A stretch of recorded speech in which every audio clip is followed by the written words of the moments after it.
Good day, guys, and welcome to another episode of Riding in Tandem. RID, Riding in Tandem, RID. With me, RM. And me, Elaine. At sa episode na to, pag-usapan naman natin kung bakit ka nga ba bibili ng Jetour T2 IDM. Ano, ready ka na? Parati naman, tara na!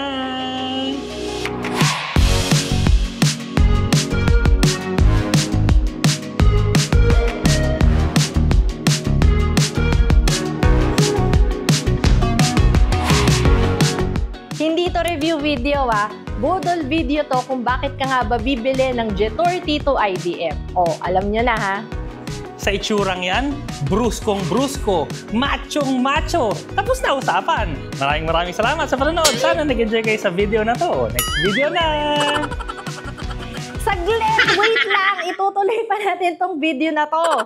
LED lahat ng ilaw nito. Meron din tong makakapal na matte body molding spikot ng sasakyan. Naka 20-inch stock rims, may roof rails, may step board at meron ding spare tire sa likod. At ang lapad-lapad nitong sasakyan.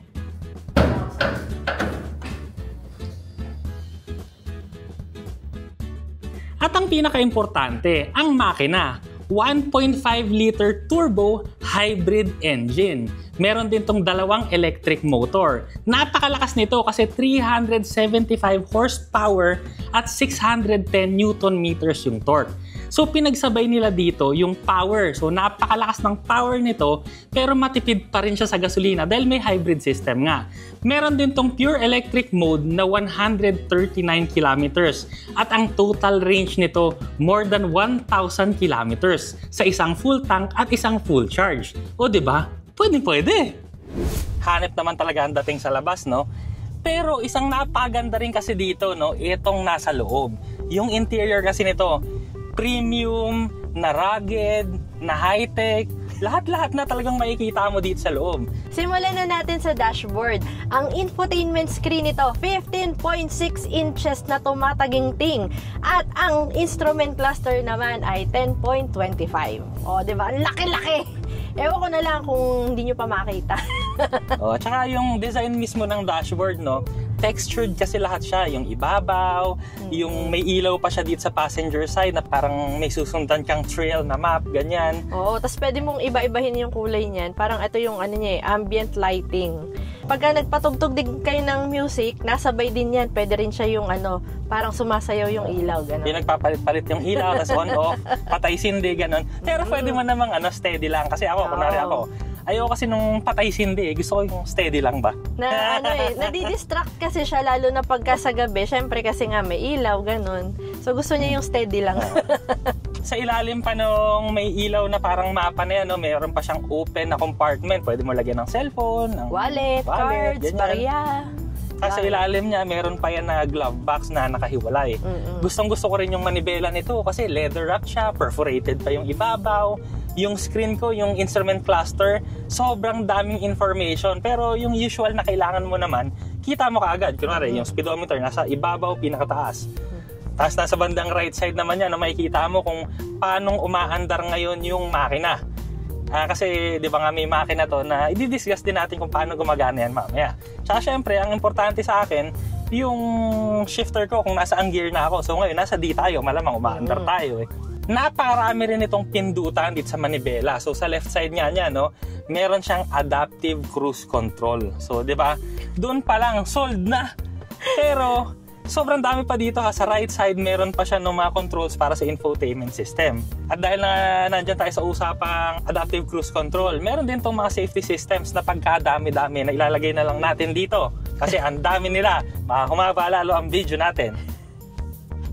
Dito naman sa baba ng screen, meron tayo ditong wireless charger na pwede nyong lagyan ng mga cellphone nyo at tapos meron pa doon sa katabi na kunyari ayaw nyo mag-charge, gusto nyo lang na patungan ng cellphone or ng wallet or ng card, pwede rin. Tapos, dito may mga hawakan. Marami siyang mga hawakan actually. Merong mga bakal-bakal na may mga screw-screw na design. Tapos may mga perforated na leather. Grabe, parang lang niya, parang ang brusko tignan. Kasi nga mataas tong sasakyan. So, maganda na meron din siyang maraming hawakan. Kasi nga, syempre, di mo alam kung saan ka hahawak para makaakyat. Yung bruskong interior nito, sinamahan pa nila ng kasosyalan. Dahil yung shifter natin, parang isang malaking diamante lang. Ayan, no? Para siyang gem na merong logo ng Jetour. Tapos, nandito sa may bandang baba, pipindutin nyo pag gusto nyong i-park yung sasakyan. Tapos, meron pang mga buttons dito. Nandito yung para sa 360 cam. Meron dito yung para sa aircon, on and off. Tapos, itong knob naman na nasa gitna na bakal, yung paligid, para sa mga drive modes niyan. So, marami rin tong drive modes, pero ang gamit namin ngayon, eco, at sapat na siya. Dito naman, may dalawang cup holder, tapos meron kang pwedeng hilahin dito parang kunyari, ayaw mo siyang makita or hindi nyo gagamitin, may hilahin ka lang, ayan, tapos meron kayong ekstrang patungan. So, pwede nyo ilagay dito yung kahit anong gusto nyo. Ito namang center armrest, pag binuksan nyo, malalim. At marami kayong pwedeng ilagay. Maluwag na maluwag siya. Tapos dito may clip. So, pwede nyo sigurong lagyan ng mga RFID cards para mas madaling hanapin kung ayaw nyo dun sa visor ilagay. Meron din siyang hindi, actually yung leather niya, hindi siya yung normal leather na smooth. Kasi medyo siya, textured. Paano ba? Tapos na may red stitching. Basta sosyalin pag hinawakan. Ayan. Hindi na magaspang pero textured. 5-seater to, pero sobrang luwag niya. Kumbaga, hindi siya nag-focus sa 7 seats, no? Nag-focus to sa 5 seats, pero napakaganda at napakaluwag. As in, dito sobrang laki ng headroom ko, naka-normal driving position ako, pero sa likod, grabe, para na siyang lounge sa luwag. Plus, malaki rin yung cargo space. So, pwedeng-pwede to sa mga outing, overlanding. Kasi yung ground clearance din ito, mataas. Sa amin perfecto kasi, syempre, alam nyo naman, meron kaming 2 bata. So, lagi kaming parang maglalayas.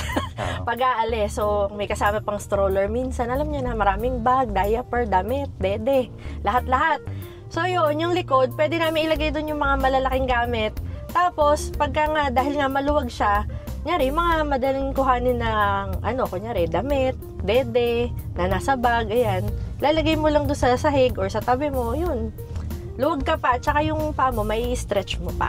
Bagay na bagay din kasi nga 4 lang naman tayo sasakay, di ba? Oo. O, magsama kami ng isa pang family member. Pwede pa rin. Or yung aming kasambahay. O, edi yun. Pasok pa rin. Pasok na pasok pa rin yun. Paano naman ba tong i-drive? Kamusta naman ba siyang i-drive? Paano ba tong gumagana? So, ngayon kasi, napakatahimik dito sa loob, di ba? Wala. Ang naririnig mo, konting road noise lang. Tsaka syempre, yung bump sa kalsada. Hindi naman natin may iwasan yun Pero konting-konti lang. Pero wala kang maririnig na tumutunog na makina. Kasi ngayon, ang gamit lang natin, EV mode. So, electric vehicle mode. Kasi kagabi, sinarge ko to ng 100%. Oo. Ang full electric range nga nito, 139 kilometers. So, kanina, ginamit na to ni Eileen, simula General Trias, papunta ng Dasma at pabalik. Tapos ngayon, ginagamit na nga namin, papunta tayo ng BGC para ma-testing din natin yung range ng electric vehicle range niya. Ngayon, ang natitira pa, 124 kilometers. So, ang dami pang natitirang battery nito. Pero hindi lang yun yung mode niya, ha? Kasi isa lang yan sa mga mode. So, ang advantage muna kasi nito, kunwari, pinang-araw-araw mo, tas ang trabaho mo, mga 50 kilometers papunta, 50 kilometers pa uwi. So, meron kang range na 139, meron ka pang extra na 39 kilometers. So, ang mangyayari kasi niyan, parang electric vehicle lang yung gamit mo. Mas efficient, mas matipid, kahit matraffic ka, matipid talaga pag EV mode. Kasi, wala siyang idle yung engine. Kasi hindi umaandar yung engine. Ang ginagamit mo lang na kuryente, yun, yung sa mga, sa aircon, sa infotainment system, mga speaker, ganun lang. Pero walang idle yung makina. So, hindi ka sumusunog ng gasolina. Yan yung ramdam na ramdam mo kasi pagka mga internal combustion engine Diba? Pagka mas matraffic ka, mas malakas siya sa gasolina. Kasi nga, hindi umaandar, tas umaandar pa rin yung engine mo. Ito yung advantage nitong EV. Kung ano lang yung kailangan mo, yun lang yung energy na nababawas. Meron din tong hybrid mode. So, pwede mo ang gamitin yung gas din. So, meron ditong 2 klase pa ng ng hybrid mode. Meron dito yung smart power saving mode, tsaka meron yung compulsory power saving na mode. Ganito naman 'yan. Pag naka-hybrid ka at nandun ka sa mga diretsuhan na kalsada, mas efficient kasing umandar dyan yung gasoline. Ang gagamitin niya yung gasoline engine mo para nga mas efficient ka basta tuloy-tuloy yung kalsada. So ang advantage ng hybrid mode, efficient siya sa mga long na highways, malayuan, yung range mo napakalayo rin, pero pag kunwari huminto ka, nag-city ka, or slow moving yung speed ng traffic, nag-electric vehicle mode siya ng kusa. So yung hybrid kasi, both gasoline at saka electric motor, ginagamit niya kung saan ma-detect ng computer kung saan ka mas makakatipid magmaneho. So, galing, no? At Kaya nga smart. Kaya smart. Ang hybrid range daw nito, more than 1,000 kilometers sa isang full charge at saka isang full tank. So, napakatipid, di ba? Pero ang laki-laking sasakyan. Ito nga palang infotainment system natin. Meron tong Apple CarPlay, Android Auto na wireless. Pwede yung naka-wire, pero pwede rin wireless. Kami, wireless na lang. Tapos, dito lang din yung controls ng aircon. Meron din tong 360 cam. So, lahat ng pwede mong kailanganin, maisip, nandito. Kompleto to. So, lahat ng tech ngayon, nandito na talaga. Pati yung mga mga tire pressure monitoring, mga ganon, meron yan. Pero nandito naman yung sa instrument cluster. Pati yung mga clinometer, kunwari nag-off-road ka, meron dito nakalagay, tilt, roll, ganyan. Yun yan, tire pressure monitoring system. Basta, lahat ng tech ng maisip mo, nandito na yan sigurado sa panahon ngayon. Habang ginagamit mo pa, di ba, napaka-komportable, ang aircon, malakas. Actually, yun nga yung mahirap dito kasi dahil pagka nasanay ka sa ganitong setting, parang yung ang hirap ng i-compare doon sa ibang sasakyan. Kasi parang, yung pag dumaan ka sa malubak, tas hindi ramdam na malubak, tapos pagka nagdadrive ka na, tas tahimik, relaxing, parang ang hirap masanay. Oo, mahirap. Kasi hindi mo maiwasan i-compare palagi. Yun lang yun Parang lagi mo nga hanapin na yung comfort. Oo. Kaya mag-ingat din kayo sa pag-test drive nito pag pumunta kayo sa mga dealers na malapit sa inyo. Kasi, alam mo yun, makita mo pa lang, sold ka na pag ginamit mo pa, seryoso, pag may pambili ka, mag-ingat ka. Kasi baka maipambili mo talaga. Sa ilalim nitong center console, meron ka pang additional na compartment. So, meron siyang open space dito. Pwede nyo lagyan ng mga malalaki nyong gadgets. Meron dyang power outlet sa gitna. Tapos, dito sa side ko, merong Type A, Type C na saksakan. Sa side ni RM, merong dalawang Type A. So, kahit marami kayong gadgets na gusto nyo isaksak, pwede. Kung yung maliliit na clutch bag, kasya dito, laki. Dito naman sa likod na part, meron tong dalawang aircon vents. Tapos may Type A, Type C. Tapos may isang open compartment. Pwede nyo lagyan ng cellphone o kaya ng wallet pagka gusto nyo i-charge. Tapos dun nyo na lang din siya i-shoot para meron siyang lalagyan. Sa likod, ang dami rin. Meron mga lalagyan sa gilid, meron pang disc strap, ang daming sabitan, may mga lalagyanan ng cup sa pintuan, dun sa ibabaw, may sabitan pa, dalawa. Tapos sa ilalim naman ng likod, meron pang yung accessory battery mo. Tapos nandun din yung lalagyan ng tools. Pwedeng dun mo rin ilagay yung charger nito, AC charger. So capable din to ng AC charging, DC charging. Type 2 na rin yung gamit nito na charger. Wala kang mareklamo Maganda, komportable, napakaganda rin din sa loob. Tech.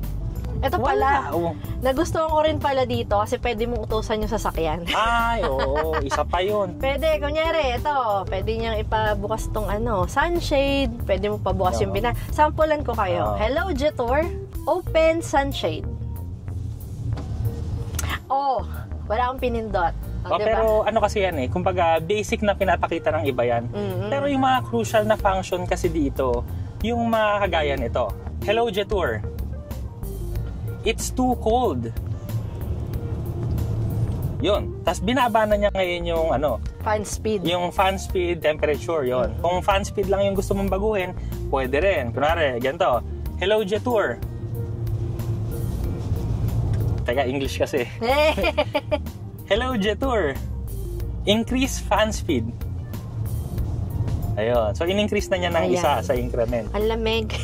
Balik natin sa dati. Yan, hindi okay lang. Pero Okay. wag ko lang ituto kasi okay na ako. So yun naman yung ano no, kasi 'di ba yung mga aircon controls kasi wala na ditong mga physical button. No, nasa screen siya mismo. Oo. Actually, kung may kasama ka kasi, katulad ngayon, magkasama kami, pwede mo iutos doon sa kasama mo. Kasi swipe up lang yan, tapos lalabas na yung mga controls ng aircon. So yun, bahala na kayo kung anong gusto nyo gawin doon. Pero kunyari, mag-isa ka, tapos tutok ka sa pagdadrive, o di utusan mo na lang yung ano, Hindi actually yung sasakyan. Para hindi ka na magkakalikot-kalikot ganyan. Utusan mo na lang. Dahil sa akin kasi ano no, kumbaga you're so ano yan, boomer ka naman pagka kasi buttons eh. Alam mo, yung mga amin kasi mga Gen Z. Ay, magsasalita ka na lang kasi ganun, buttons, hindi na uso yun. Diba? Tawa ko sa'yo, oh my God. Hindi kasi totoo naman eh, diba? Kumbaga, bakit ka pa pipindot sa screen? Bakit ka pa pipindot ng physical button? Kung pwede mo naman sabihin na lang. O, diba? O, di wala. Yun yung totoong hands-free, diba? Kaloka. Tawa ko din ayun. sa ano, feel niya yung Gen Z. Sure ka ba na Gen Z ka? Secret.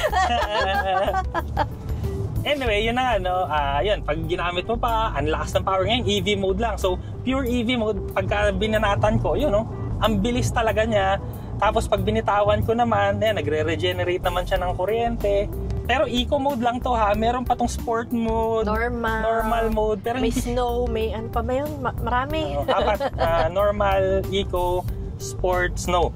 Pero sa totoo lang, no, hindi mo na kailangan, eco lang, panalo, okay na. Nakatipid ka na, hindi ka pa kinakapos. Isa pa, yung ride kasi nito, no, mas malapit yung feeling sa crossover. Mas komportable siya kumpara sa mga SUV. Plus, yung handling din, dahil nga may battery tayo doon sa ilalim, mas mababa rin yung center of gravity. Kaya pag kunwari, nag-turn ka, kagaya nito, bilisan natin ng konti. Kaya no, maganda pa rin siyang i-turn kahit pa ang laki-laki niya. Na body roll lang kami, pero May body roll, pero yung ano kasi, yung gulong na sasakyan, naramdam mong lapat.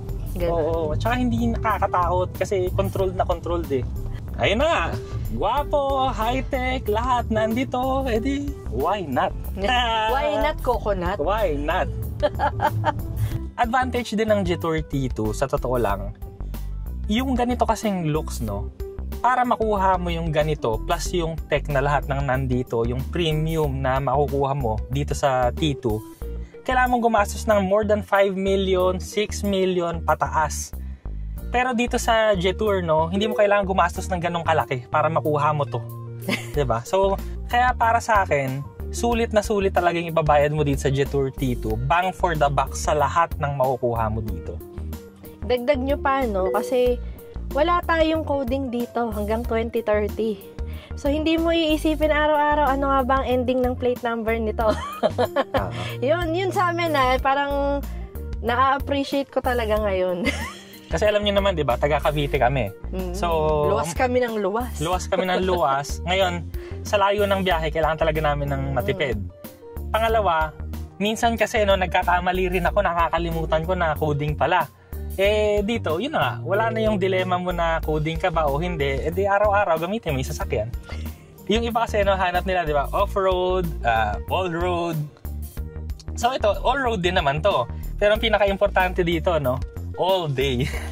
All day, Monday, Tuesday, Everyday. Wednesday, everyday. Pwede mong gamitin. Kaya kung kailangan nyo ng isang sasakyan lang na para sa lahat na pwede nyo gamitin everyday, yan. Kumuha kayo ng hybrid o kaya ng full EV. Etong Jetour T2 IDM, guwapo, macho, lahat ng maisip mong tech meron dito. Mataas, head turner, bakit nga ba hindi ka kukuha nito? Kaya nga kumuha na kami nitong Jetour T2. Maraming salamat sa panonood. Sana nag-enjoy kayo sa video na to. O next video na!